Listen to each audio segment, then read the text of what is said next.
Assalamualaikum warahmatullahi wabarakatuh. Waalaikumsalam warahmatullahi Kembali wabarakatuh. bersama saya Sohibul Kahfi dan Saya Dokter Aisyah.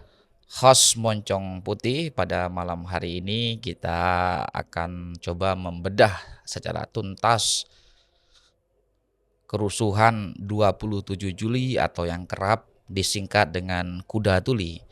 Pada malam hari ini kita mengundang beliau Profesor Dr. Honoris Causa Ripka Ciptaning Proletariati AAK. Bener bener ya, Betul, betul, Prof. betul, betul. Terima kasih kehadirannya. Saya biasa menyapa Mbak Ning ini. Iya, singkat aja Mbak Ning. Tua muda panggil Mbak Ning. Bu Dokter. Padahal sebenarnya saya agak malu karena gelarnya profesor. Izin Mbak Ning, kita panggil Mbak Ning aja biar Iya, kelihatan gampang. akrab. Iya. Jadi pada malam hari ini Mbak Ning kita coba bercerita karena Mbak Ning kebetulan basicnya dokter, kemudian yang kedua juga politisi. Tentu kita semua tahu ketika Mbak Ning di parlemen seberapa berisiknya tenan petik. Nggak jadi DPR aja masih berisik. Dalam tanda petik kritis ya, kritis. Sebagaimana maksud dan tujuan adanya partai politik, adanya parlemen menjadi penyambung lidah rakyat. Inilah urgensinya, kekritisan itu harus muncul. Baik Mbak Ning, mungkin kita langsung saja. Adik-adik kita khususnya yang kelahiran Gen Z atau Alpha mungkin banyak tidak mengenal peristiwa Kuda Tuli. Mungkin pertanyaan kita mulai dengan Mbak Ning, sebetulnya Kuda Tuli itu apa? Agar kemudian adik-adik kita, anak-anak kita itu memahami pentingnya peristiwa 27 Juli 1996 ini. Mungkin Mbak Ning bisa cerita singkat. Moga Mbak Ning. Iya. Sebetulnya Kuda Tuli itu kan singkatan dari kerusuhan 27 Juli sebetulnya tepatnya sih bukan kerusuhan ya, tapi itu udah nama terkenalnya. Oke. Kita nggak rusuh kok. Nggak rusuh. Orang kita ini PDI Pro Mega waktu itu menjaga kantor kita sendiri diserbu. Yang rusuh mereka lah yang nyerbu ya kan. Jadi kerusuhan mereka ya yang rusuh ya. Kalau kita menjaga mempertahankan kantor kita nganggap itu kantor kita awalnya. Nah, jadi waktu itu Soeharto memang nggak suka kalau Ibu Mega itu yang menang menjadi memimpin partai ini. Jadi dia berusaha untuk mendukung Suryadi. Tapi kan arus bawah rakyat itu tahu internal partai di dalam kongres menang Ibu Mega, diteruskan di Sukolilo juga aklamasi Mbak Mega menang. Tapi ya Orde Baru begitulah, semua kan alat kekuasaan. Waktu itu diciptakanlah seolah-olah ada satgas itu mengambil kantor. Tapi bukan satgas, itu tentara lah. Kalau aku karena lihat sendiri di atas panser, ya mereka pakai pro kongres, ikatnya wah Suryadi gitu, mereka mengacung-acung. Dia ambil spanduk yang judulnya Hei penguasa, jangan ganggu Megawati ya. Itu aku lihat sendiri, artinya di waktu itu perebutan kantor itu. Perebutan Kantor yang sama-sama kita pertahankan. Kita juga merasa, loh kita yang punya hak. Kenapa? Nah Soeharto dengan memakai kekuasaannya, dia pakailah Menteri Dalam Negeri, ya kan, semua tentara-tentara semua. Dulu kan semua berpihak pada Soeharto. Mendukung Suryadi. Nggak ada yang di kubu Megawati, itu hanya rakyat.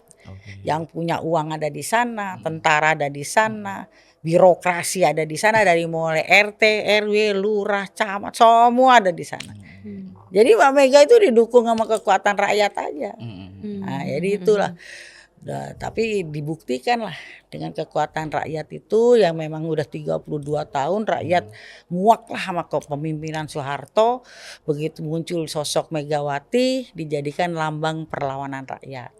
Nah, muncullah di situ kekuatan, baik itu semua kaum miskin kota, kekuatan PDI Promek sendiri, mahasiswa, semua ada di situ yang memang anti Orde Baru, anti Soeharto ya jadi satu untuk bergabung di Diponegoro 58. Oke. Nah itu Sabtu Kelabu terjadilah Kuda Tuli itu Kuda tahun Tuli. 96 27 Juli. 27 Juli. Jadi bisa disederhanakan bahwa pemerintah Orde Baru itu pemerintah yang seperti apa Mbak Ning, agar kita semua, khususnya adik-adik kita, anak-anak kita, Gen Z yang lahir pada 97 ke sini, itu mungkin bisa kita sebut tidak tahu atau terbatas mengenai informasi 27 Juli ini. Tadi dikatakan bahwa 27 Juli itu adalah tonggak ataupun monumen kebangkitan perlawanan terhadap Orde Baru. Nah tentu mereka akan bertanya, Mbak Ning, memang mereka seperti apa? Tadi Mbak Ning sudah sedikit ulas sedikit represi dan kekejaman Orde Baru. Mungkin bisa lebih didetailkan Mbak Ning, seperti apa sih pemerintahan Orde Baru pada waktu Ya, itu? memang gini. Kan dari awal tahun 65, 66 itu kan kudeta Soeharto terhadap Bung Karno kan. Bung Karno kan makanya ada surat Super Semar yang itu ada apa enggak dipertanyakan sampai sekarang. Sebenarnya perintahnya Bung Karno amankan, bukan mengambil kekuasaan. Tapi Soeharto kan mengambil kekuasaan dan menghabisi orang-orang Soekarno. Ya kan PNI-nya kah, PKI-nya lah, pokoknya waktu itu yang dianggap gitu ya, dan kutip yang dianggap dekat dengan Soekarno dihabisin semua. Nah terus semua sampai tanpa ada pengadilan, diculik, dibunuh terus sampai tahun 70-an lah. Saya juga merasakan waktu itu orang tua saya juga diambil lah dua-duanya, sampai aku pun pernah jadi pengamen, kondektur bis lah. Aku tuh pernah ngalami tuh ya, karena orang tua aku dua-dua ditahan Soeharto. Nah jadi kayak begitu arogansinya Soeharto. Nah dia pengen menjadi penguasa tunggal dan terus bagaimana melanggengkan kekuasaannya. Nah dia menciptakanlah 3 partai, ya kan, P3, Golkar dan PDI. Yang gampang dikontrol kalau 3 partai ini. Misalnya 5 tahun ini P3 yang dikasih angin. Oh kok ini udah mulai heboh nih. Bisa 5 tahun ditekan P3 PDI. Seolah-olah ada demokratisasi. Tapi sebetulnya enggak. Orang udah tahu bahwa Golkar lagi yang menang gitu kan.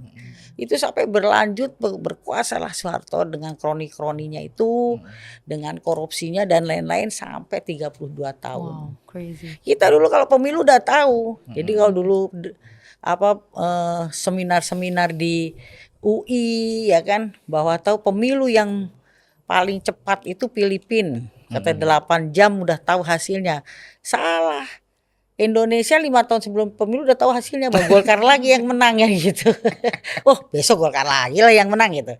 Karena udah disetting semua, udah nggak bakalan kita menang. Nah tapi kan kekuatan rakyat ini terus bergulir, muncullah tiba-tiba sosok anak-anak Bung Karno yaitu Mbak Mega dan Mas Guru. Direkrut lah masuk di PDI waktu itu Mas Suryadi. Beliau masuk di PDI, ternyata itu kekuatan Soekarnois itu muncul menjadi besar. Nah itu mulai Soeharto gagap. Wah ini partai udah nggak bisa dikontrol. Kalau tadinya bisa dikontrol 3, wah ini awas. Ternyata betul. Begitu kongres Mbak Mega terpilih secara aklamasi, pasti nggak bisa nih dikontrol Mas Soeharto. Bagaimana caranya dipecah dari dalam? Dimunculkanlah Suryadi waktu itu. Terjadilah ribut. Loh yang menang Megawati kok Suryadi yang diterima sama Soeharto yang diakui. Ya mulailah dari basis itu melawan semua. Dengan perlawanan itu disambut juga sama kekuatan rakyat yang waktu itu juga udah jenuh dengan kekuatan Orde Baru yang arogan. Ya kan dulu kan semuanya pokoknya harus orang-orang Golkar waktu itu yang berkuasa. Nah akhirnya terjadilah meletus itu. Jadi sebetulnya Kuda Tuli itu kebetulan memang ada konflik internal partai, tetapi juga sebetulnya kemuakan rakyat terhadap kekuasaan Orde Baru yang arogan, menculik, membunuh tanpa proses pengadilan waktu itu. Banyaklah, ada Petrus, ada Tanjung Priuk. mana itu Lampung, Aceh, mana-mana. Jadi itu udah akumulasi lah kejahatan Orde Baru ya. Jadi timbul perlawanan rakyat tanpa diduga 32 tahun bisa ditumbangkan dengan kekuatan rakyat. Nah, itu udah rakyat bergerak ya. Gitu. Aku mau wakilin sedikit dari Gen Z ya, Mbak Ning ya. Berarti kita kasarannya tuh bilang kalau dulu tuh ada dua kubu ya, antara Suryadi dan Bu Mega berarti ya. Nah cuman waktu itu yang menang adalah Ibu Mega. Berarti Suryadi ini sebenarnya orangnya Pak Harto berarti ya? Iya. Jadi Suryadi itu bonekanya Harto lah ya, dipakai lah Gen Z yang nggak tahu sama soalnya. Soeharto untuk dipecahlah PDI ini. Tadinya semua satu kubu gitu. itu. Karena Mbak Mega juga masuk dalam DPP Suryadi. Nah, begitu ada kongres kembali, loh Ibu Mega terpilih yang jadi ketua umum bukan Suryadi. Ya, ini kalau Suryadi masih bisa nih dijadikan boneka sama Soeharto. Kalau Mbak Mega pasti nggak bisa. Karena waktu itu kenapa juga terjadi pembelahan sampai tingkat cabang, anak cabang semua. Gitu ya. Kayak misalnya saya tanya, kenapa ikut Megawati? Karena saya ingin statement Mbak Mega waktu itu ingin mengembalikan kedaulatan ke tangan rakyat. Kalau dulu kan Soeharto kedaulatan itu di tangan penguasa. Jadi Mbak Mega kan dulu meskipun aku tinggal sendiri, bendera tetap kukibarkan. Wah, itulah kita semangatnya kayak gitu. Kenapa kita ikut Megawati? Jadi ada alasan-alasan tersendiri. Mbak Mega perjuangannya ingin mengembalikan kedaulatan itu ke tangan rakyat itu. Berarti dua kubu ya. Suryadi dulu emang loyalisnya Pak Harto berarti ya? Iya. I see. Nah. Makanya dulu sampai rebutan ya. Ya, jadi semua sampai ke daerah-daerah, bukan hanya kantor DPP ini aja. Sampai ke daerah-daerah. Sampai tingkat DPC kayak Sukabumi itu juga DPC-nya rebutan. Jawa Barat yang aku karena aku orang Jawa Barat ya. Nah, itu yang di Jalan Soekarno Hatta kita rebutan. Kelas juga sama orang-orang Suryadi yang di tingkat daerah. Mereka juga kubu Suryadi, kita kubu Megawati rebutan kantor. Sampai di Tangerang kita rebut-rebutan dulu. Bagaimana mendudukin itu juga ribut juga. Dia dibantu tentara, kita dibantu rakyat kan gitu. Seru banget tuh waktu itu ya itu. Luar biasa ya. Iya. Nice. Lanjut ke pertanyaan selanjutnya. Ini kan Kuda Tuli ini kan diperingati setiap tanggal 27 Juli ya. Nah, pada masa itu kan memang ada intervensi dari ABRI ke Ibu Mega dan juga PDI Perjuangan. Nah, menurut Mbak Ning nih, kira-kira ada nggak sih intervensi dari ABRI yang yang tercerminkan di masa sekarang nih? Salah satu contoh kasusnya adalah kematian Dokter Ica yang juga mengalami intimidasi dari para anggota dewan. Ada, masih banyak ya intervensi militer di dalam kubu partai. Ya misalnya intervensi dibikin orang ketakutan, ketergantungan sesuatu, banyak lah. Kalau misalnya masuk deh ke Dokter Ica, kalau ke Dokter Ica itu kan memang ada sisi arogansi Penguasa. pejabat-pejabat. Ya, kalau itu misalnya pejabat lah ya. Banyak kan pejabat-pejabat sekarang itu dia arogan melihat orang. Ya kan, ini aja masih bayangkan dia seorang sarjana dokter diperlakukan seperti itu. Bagaimana kalau rakyat biasa? Benar. Saya itu dapat laporan ada satu rumah sakit, dia cerita sama saya susternya, dok, gila banget di sini nih. Jangankan anggota DPR-nya, istri-istrinya itu kalau sama kita udah nggak ngelihat deh, gayanya sombong ini ya, karena dia merasa orang itu menjadi gue ini lagi jadi pejabat gitu. Kan tidak boleh ya begitu, apalagi itu ada dari PDI Perjuangan. Kita kan di PDI Perjuangan diajarkan Ibu Mega harus ada kasih, harus ada bisa merangkul, bukan memukul kayak begitu. Nah ini gimana Dokter Ica ini, dia sedang tugas, dia melaksanakan dengan SOP-nya. Dia punya hak loh. Saya ini menentukan karena saya sesuai dokter SOP saya begini, tidak bisa diintervensi gitu. Ini dituding-tuding, dibully sama 3 orang, merasa dia pejabat, nggak boleh lagi ada terjadi seperti itu gitu kan. Apalagi dia sedang tugas. Ica dalam tidak tugas aja tidak boleh dibully kayak gitu. Kayak gitu, apalagi ini sedang tugas membahas institusi dokter loh. Bisa menyinggung institusi dokter. Harusnya ID juga berstatement. iya, Ya, heeh. saya belum dengar nih ID. Lebih speak up, lebih Iya, louder lagi ya. ID belum ada loh. Benar. Dia Oke, bikin pernyataan apa-apa. sebelum ke sana Mbak Neng, nanti kita ada session sendiri untuk bedah Dokter Ica ya. Oke, Mbak Neng, nah, sebagai dokter dan sebagai pelaku sejarah, apa yang bisa Mbak Neng ceritakan pada 27 Juli kelabu itu Mbak Neng? Yang Anda alami, yang Anda rasakan, apa yang bisa Anda berbagikan kepada kita? Ya, dulu kan karena aku ketua DPC Kota Tangerang. Dulu sebelum itu bukan ketua DPC, masuk jajaran DPC karena ada pembelahan mana Suryadi, mana Megawati. Iya. Sehingga dari 17 orang 11 lari ke Suryadi. Tinggal 6 orang. 6 orang yang 3 tiarap. Karena dulu kalau ikut Megawati kan resikonya dipanggil Koramil, Kodim, Polres, Polsek, gitu dipanggil-panggil. Kalau punya usaha ditutup. Oh iya. Kalau dia kerja dipecat. Wow, Gitu segitunya ya. Klinikku dicabut izinnya. Dulu. Klinik terus izin praktekku juga dicabut waktu itu. Itu resiko ikut Megawati Ya dulu. Allah. Kalau sekarang kan enak ikut Megawati bisa jadi caleg, bisa jadi menteri ya kan, bisa jadi presiden ya kan. Kalau dulu enggak, itu resikonya dulu. Akhirnya yang 3 tidur, tinggal 3 kita membuat struktur sendiri. Dulu nggak ada yang mau kan.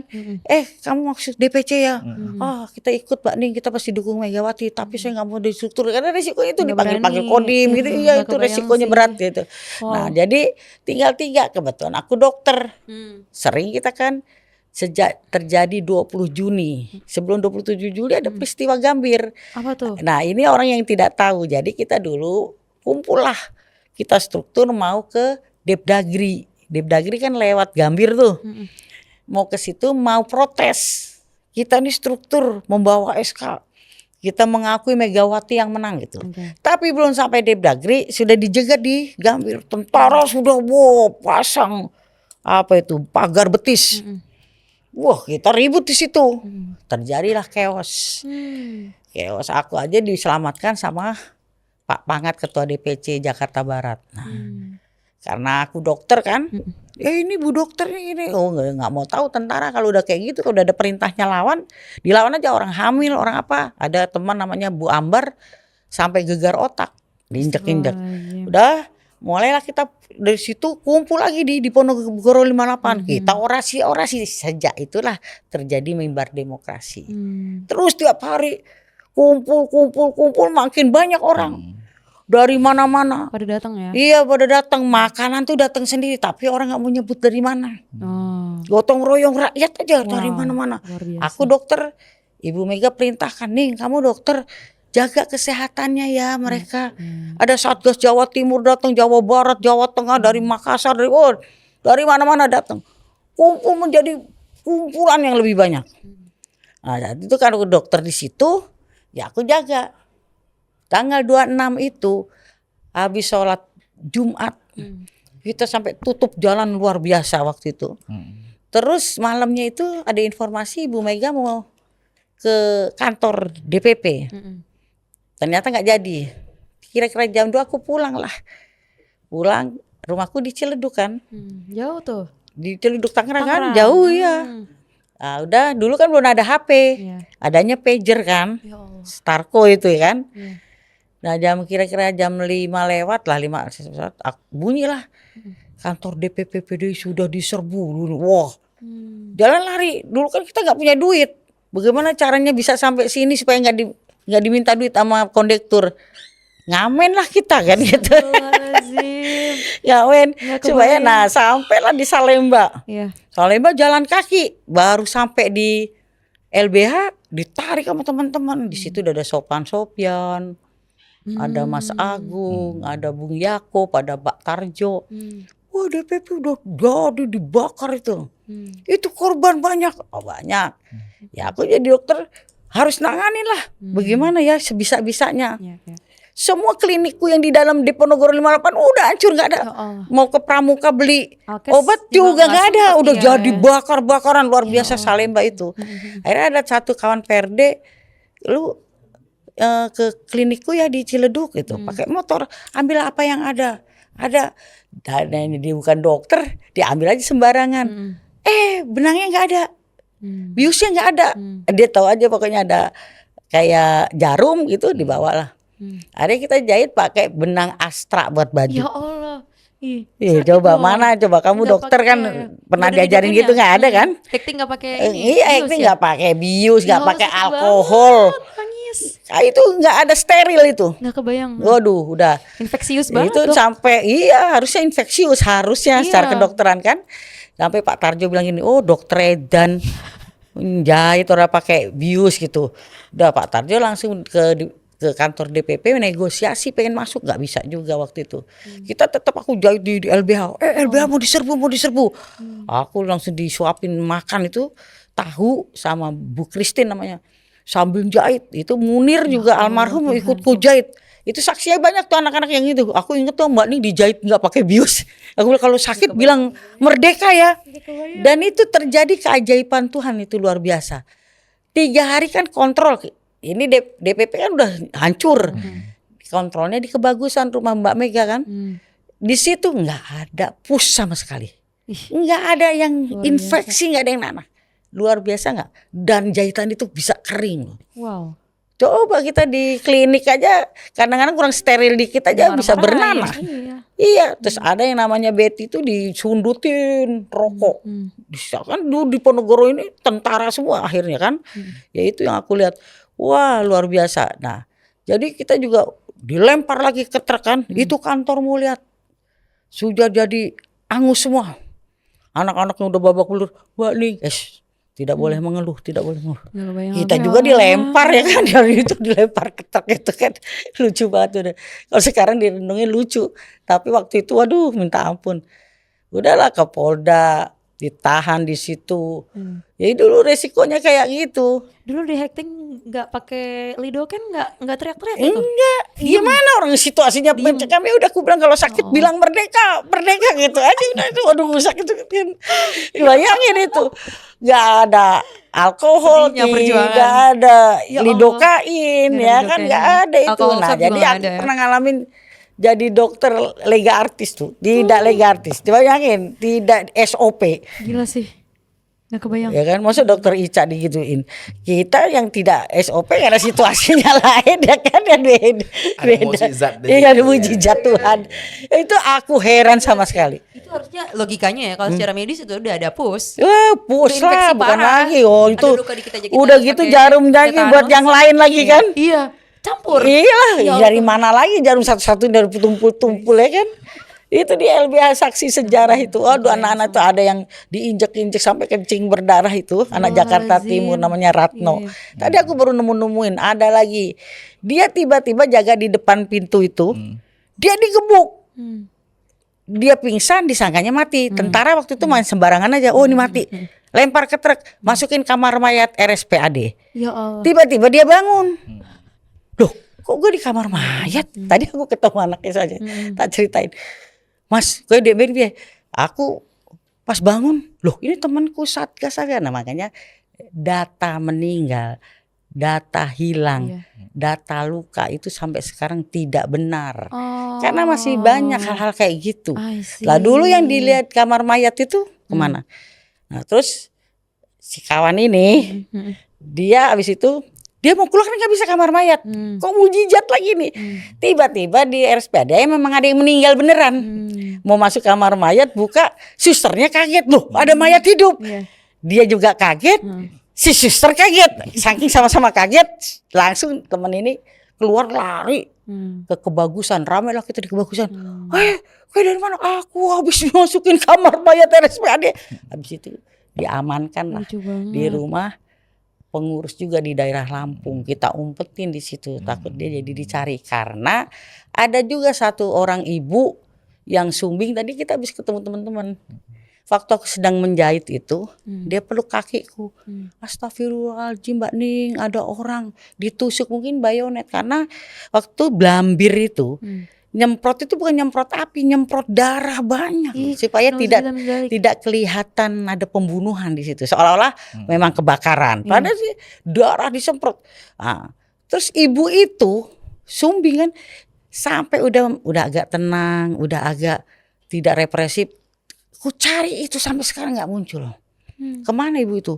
Apa dia memang dibunuh? Apa Sampai dihilangkan? Nggak, sampai sekarang.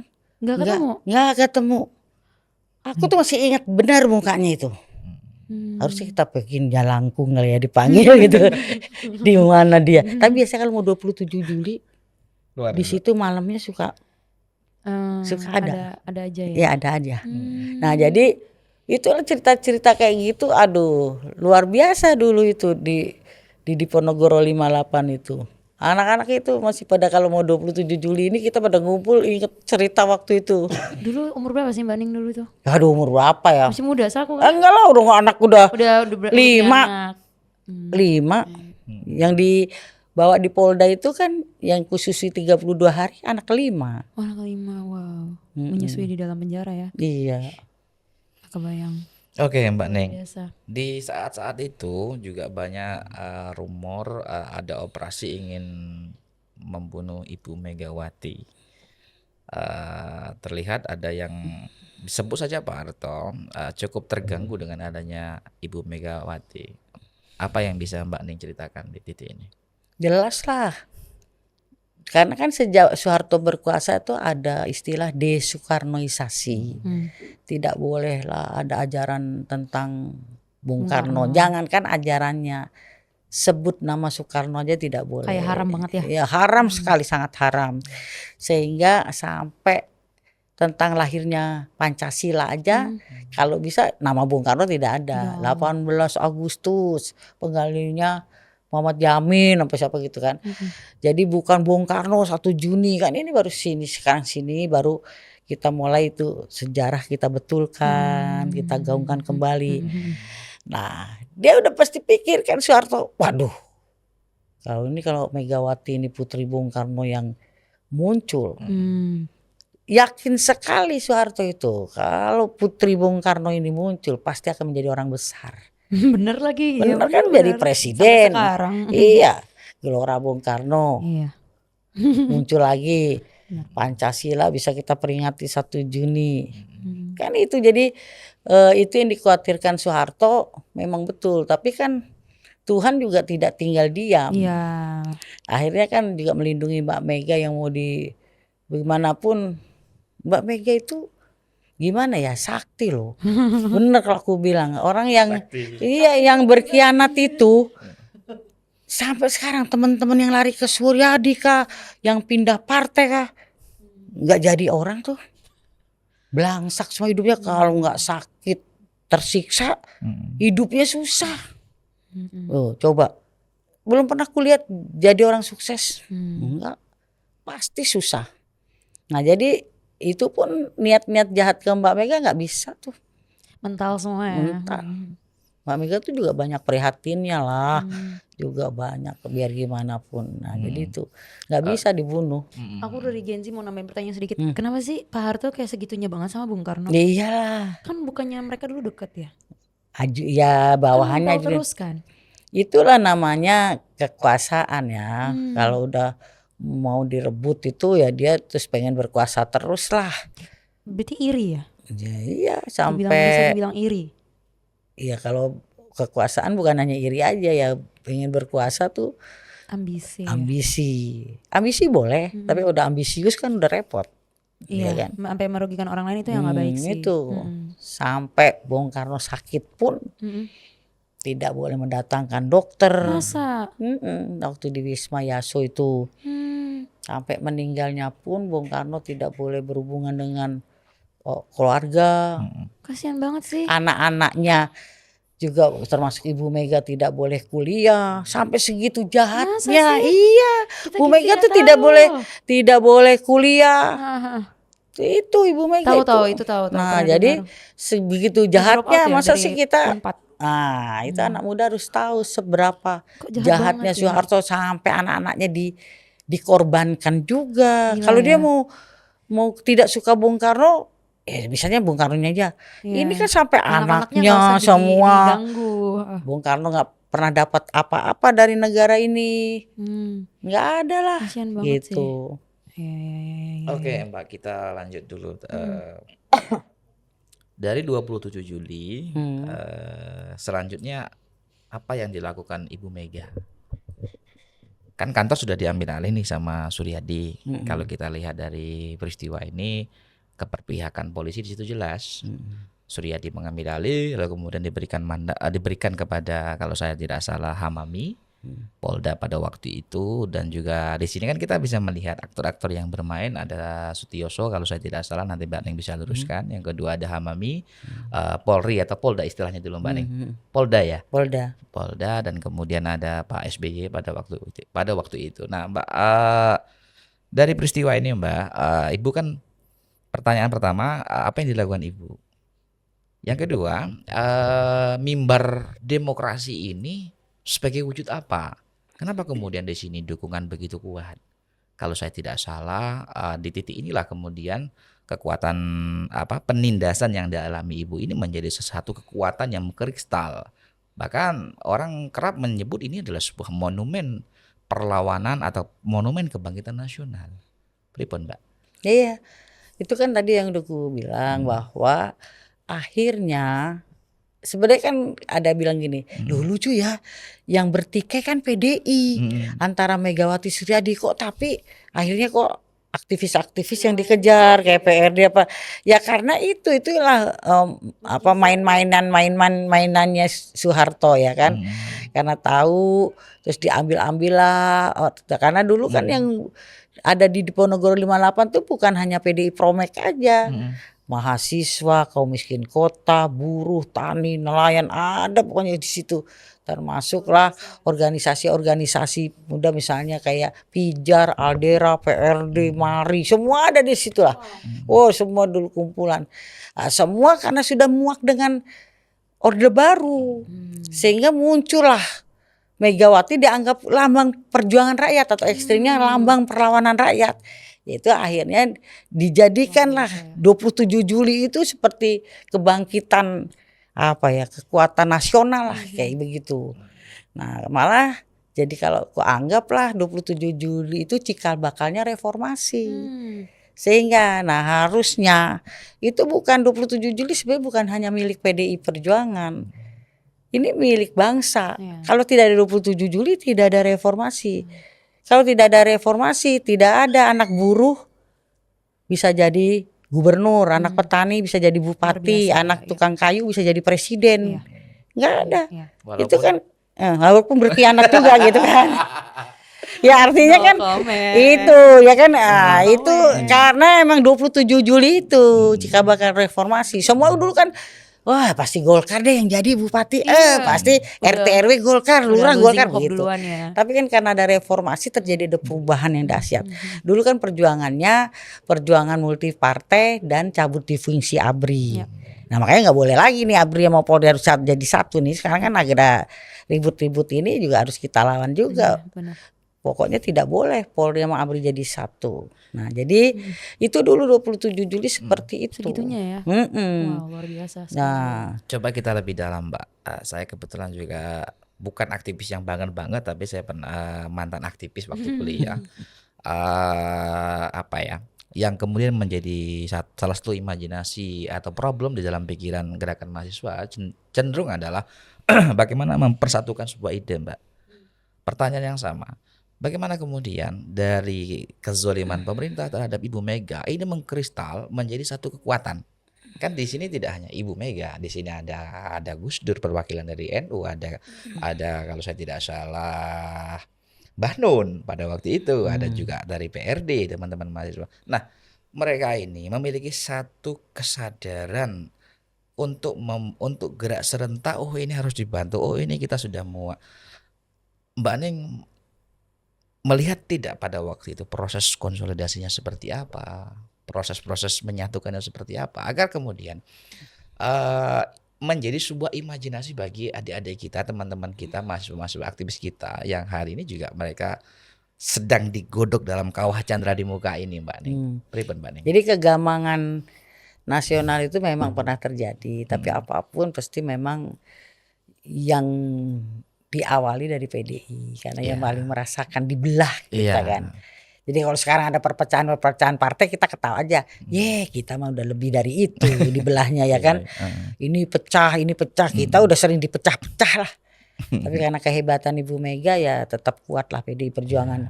Artinya waktu itu memang ada, misalnya kayak Sri Sultan Hamengkubuwono, Gus Dur, Amin Rais, Ibu Mega kan 4 tokoh besar waktu itu bersatu untuk bagaimana bangsa ini tetap besar, tetap aman. Nah itu mereka secara nasionalnya. Tapi kalau apa yang dilakukan Ibu Mega secara internal, waktu dulu Ibu Mega cuma perintahkan legal action. Nah, satunya. Yang kedua tetap mengadakan konsolidasi meskipun kantor partai kita semua diobrak-abrik. Tetap aja kita ngalamin DPP kita pindah ke Condet. Terus pindah lagi ke Cenongan. Pindah Lenteng Agung, pindah-pindah lah waktu itu. Artinya tetap konsolidasi, tapi kan rakyat juga tahu. Begitu 27 Juli 96, terus 97 pemilu kan. Kita harus merubah lambang waktu itu. Karena nggak boleh sama sana. Kita bikinlah jadi banteng gendut itu. Poncong putih 98. Deklarasi lah di Senayan ya kan, di GBK. Waktu itu tokohnya Bang Mangaras Yaan. Udah kita bikin itu 98. Karena 97 mengadakan pemilu, Ibu Mega memberi isyarat bahwa tidak menggunakan hak pilihnya. Gembos itu PDI Suryadi. Istilah kalau kursi itu kakinya 4 begini, dia cuma 2 jomplang. Makanya terjadi pemilu lagi dari 97, pemilu lagi 99. Nah 99 karena kita udah deklarasi 98 moncong putih, kita bisa ikut. Ikut di 99, menang langsung. Gak ada saksi. Gak ada tim sukses. Itu saksinya rakyat sendiri, TPS. Makanya kalau sekarang ada saksi malah jadi gembos kan lucu juga. Aku suka ngasih pendidikan politik sama PAC gitu. Dulu kita 99 gak ada saksi. Rakyat yang jadi saksi tuh. Di TPS kita menang. Kita dulu gak punya duit. Orang semua ada di Suryadi. Kita cuma punya ikat kepala, mega yes aja. Tapi kita menang melawan Suryadi. Kita gak punya kantor. Kantor partai kita dulu rapat di Kebagusan di bawah pohon jambu. Kok kita bisa menang? Kan lucu kalau sekarang misalnya kantor partai megah terus kita jadi gak menang kan aneh. Nah maka itu artinya Ibu terus mengkonsolidasi kekuatan. Selalu bilang sama kita turun ke bawah dan apa, dan itu dilakukan terus konsolidasi dari sampai sekarang itu. Dulu tuh berarti maksudnya gembos main 4 kaki itu kakinya Suryadi sama Ibu Mega. Suryadi aja kan Ibu tahun 97 menyatakan tidak menggunakan hak pilihnya. Tidak menggunakan maksudnya buat diri dia sendiri. Itu kan isyarat. Tapi kan semua jadi pasukannya. Oh Ibu aja nggak ikut pemilu, kita nggak ikut pemilu semua, makanya nggak ada suara. Buat memilih PDIP untuk di pemilu. Bukan PDIP waktu itu, PDI ya kan. Suryadi yang ikut. Yang diakui kan Suryadi. Jadi kita nggak ikut pemilu. Semuanya. Makanya nggak dapat kursi. Aku lagi mimpin demonstrasi di DPR menolak hasil pemilu 97 karena cacat demokrasi, cacat hukum, cacat macam-macam lah. Nah, jadi itu makanya 99 kita pemilu lagi, nggak sampai 5 tahun. Ada ini nggak sih Mbak syarat untuk bisa menang pemilu? Syarat? Iya, kan tadi bilangnya kan PDI itu jadinya gembos kan suaranya karena Ibu bilang saya nggak akan menggunakan hak pilih saya, jadi semua orang ikut dia. Jadi suara PDI gembos. Nah itu memang pada waktu itu kalau misalnya Ibu nggak ngomong kayak gitu, suara PDI apakah tetap masuk? Dia memang harus ngomong begitu, karena kan partainya nggak ikut. I see. Karena yang diakui kan Suryadi. Ya Ibu sebagai ketua umum partai yang kita usung, ya Ibu bilang saya tidak akan menggunakan hak saya. Ngapain dia mau menggunakan haknya untuk milih PDI Suryadi? Kan PDI kita nggak diakui sama Suryadi. Nah akhirnya semua yang pengikut Ibu Mega tidak ikut pemilu semua, baik yang di dalam partai kita maupun rakyat yang lain. Makanya nggak dapat kursi. Begitu istilahnya. Kalau kursi kakinya 4 gitu tinggal 2 nggak bisa berdiri. begitu loh Bener istilahnya. banget. Iya. Nah makanya 99 terjadi pemilu lagi 2 tahun. Oh, Mbak Ning, wow, luar biasa. kita mengenal istilah desoekarnoisasi tadi Mbak Ning udah menjelaskan banyak ya. Mm. Tapi juga terjadi yang namanya demegawatinisasi. Bagaimana Mbak Ning menanggapi hal ini? Di Mega Ya, demegawatinisasi artinya satu pengingkaran bahwa Ibu Megawati banyak orang menyebut sebagai pijar demokrasi pada waktu itu, lentera demokrasi pada waktu itu. Kalau kita lihat pada 96, tanpa kemudian ini kan bukan pengakuan satu pihak, ini pengakuan dalam dan luar negeri, Mbak Ning. Mimbar demokrasi itu adalah wujud nyata daripada legitimasi ini. Bagaimana Mbak Ning melihat tentang demegawatisasi? Apakah ada atau kalau aku belum lihat ya, masih Megawati masih kuat lah. masih kuat? Artinya tidak ada sejarah yang dipelintir dalam konteks Nggak perjuangan Ibu Mega ya. Nggak ada. Sebagaimana berbeda ketika Bung Karno kan Mbak Ning merasakan betul Iya, itu, merasakan bagaimana betul. sejarah itu direkonstruksi sesuai dengan kepentingan penguasa Iya, pada makanya waktu aku itu. bilang bedanya history dengan story itu. Iya, Kalau zaman Orde Baru kan bukan history tapi story. Story itu kan cerita, tergantung yang bikin cerita macam-macam. Tapi kalau history kan sejarah tuh nggak bisa dikarang-karang. Nah kalau Pak Harto kan dulu story tentang PKI membunuhi, padahal kebalikannya misalnya kayak gitu kan, karena dia yang bikin cerita. Makanya dulu lagi kecil kita kan lihat, harus wajib melihat film G30S buat ujian, janur kuning, kalau enggak lulus. iya, Begitu udah Soeharto turun juga nggak ada. iya. Film-film itu hilang sendiri kan gitu, karena itu cerita Iya. bukan sejarah. Tapi kalau sejarah ya tetap aja kekal. Iya. Kayak sejarah ini Kuda Tuli nggak bisa dipelintir-pelintir. Memang waktu itu Megawati menjadi alat perjuangan rakyat gitu. Luar biasa ya. Oke Mbak Ning, kita akan sampai pada akhir podcast ini. Tentu apa yang Mbak Ning bisa sampaikan terhadap kader-kader PDI Perjuangan yang jumlahnya sangat jutaan ini berkaitan dengan refleksi kritis 30 tahun Kuda Tuli. Ya, sebagai kader, bukan saya menaifkan kader baru. Kalau yang baru belajarlah Iya. tentang sejarah partai. Dulu ibuku bilang sama aku begini, saya lebih baik punya anak lulusan SD tapi tahu politik daripada sarjana tapi buta politik. Karena kamu akan mati dimakan politik itu sendiri. Ibuku tuh. Ya, bapakku bilang, kalau kamu udah siap berpolitik harus siap 2. Kalah atau menang. Ketika kamu kalah harus siap 4B, dibui, dibuang, diburu, dibunuh. Apa artinya? Kalau kita masuk di satu partai politik, jadikan partai ini alat perjuangan rakyat, bukan tujuan kepentingan. Khusus untuk kader PDI Perjuangan. PDI Perjuangan ini bukan partai sekedar dinotaris. Bukan partai pemberian penguasa. Tapi PDI Perjuangan adalah partai yang pernah termarginalkan, pernah terdiskriminasi. Tapi oleh karena perjuangan para pendiri, para kader dulu, sehingga kita bisa menang dan berdiri kokoh. Maka itu adik-adik, anak-anak yang baru-baru ini di PDI Perjuangan belajarlah tentang sejarah partai. PDI ini satu-satunya partai yang punya sejarah perlawanan. Karena itu kalau di PDI ya harus siap dikader betul-betul, ya kan, menjadi kader militan. Saya rasa gitu. Iya. Merdeka. Mereka.